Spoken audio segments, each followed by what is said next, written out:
visions through my dreams, seeing myself swimming in the universe.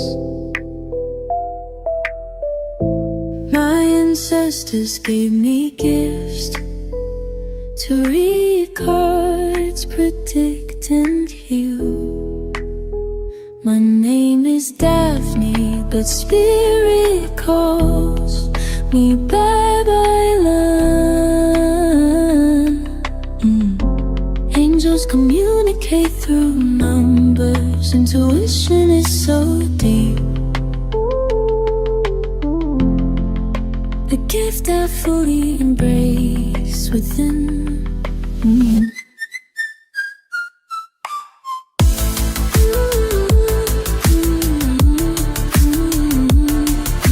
Hi everyone! Welcome po sa inyong almost personal reading. Tingnan po natin ang mga nangyayari sa paligid. So I want you to know that this is a general reading. You may resonate po sa buong reading na ito or baka konti lang, no? Take what's only yours. I also want you to know that this is a timeless reading. So kung kailan niyo po ito mapanood, the message is meant to find you. The Five of Cups, the Seven of Swords, and the Tower. Ang laking panghihinayang natin dahil itong relationship na ito, no? Ang dami ng pinagdaanan, marami na rin tayong mga bagay na sinacrifice, no? Whether our own happiness, our future sa relationship, and then all of a sudden, may pagpapalit lang tayo. Parang feeling ko itong energy ng cards na ito, ang napipick up niya is, maayos yung relasyon, someone never saw it coming na merong papasok para sirain, no, yung relasyon na ito. Even to a point na pwedeng tawagin natin homewrecker, no. Masakit dahil lalo na doon sa mga may asawa, sa may mga anak na, no? Kung kailan nagkaroon ng anak, kung kailan nakapagpakasal na, no? Doon dumating itong challenge na ito. Bakit hindi nung mas maaga? So, with the Tower clarified with the Hangman and the Nine of Cups. Itong taong to sinabi dito na ito na yung person ko, no, para sa akin. Kahit ganito yung nangyayari, magtitiis ako, mag-aantay ako, hindi ko bibitawan, bibigyan ko talaga din ng time si person, willing ako, no, to wait.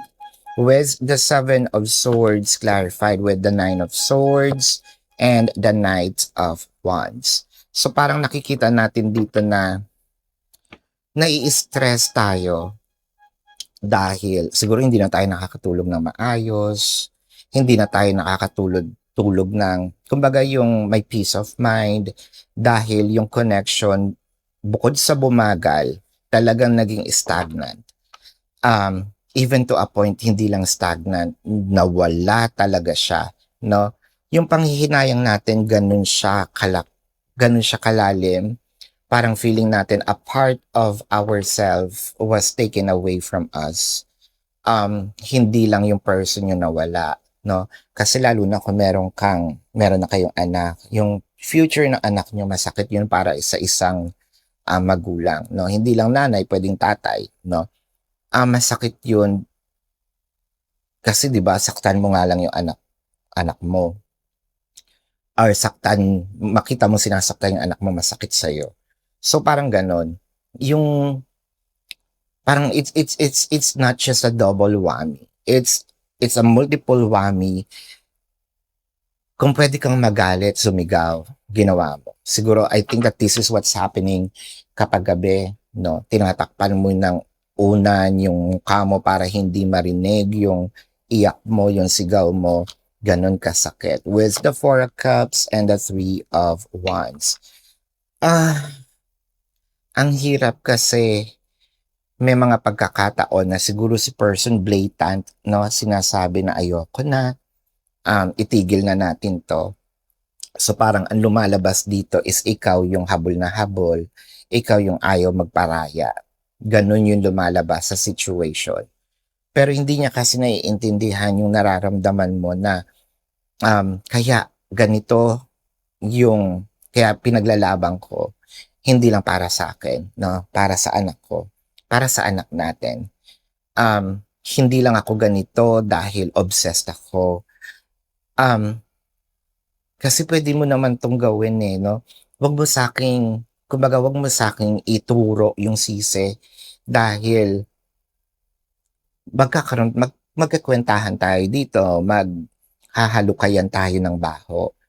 Kasi nung una pa lang, 'di ba, nananahimik ako, lumapit ka sa'kin, nag-approach ka sa'kin, ginulo mo buhay ko, ang tahi-tahimik. Tapos ako pa may kasalanan nung minahal kita. Which is yun yung gusto mong mangyari, mahalin kita. Which is ganun yung gusto mong mangyari, magkaroon tayo ng relasyon na ibigay ko naman, hindi ako nagkulang.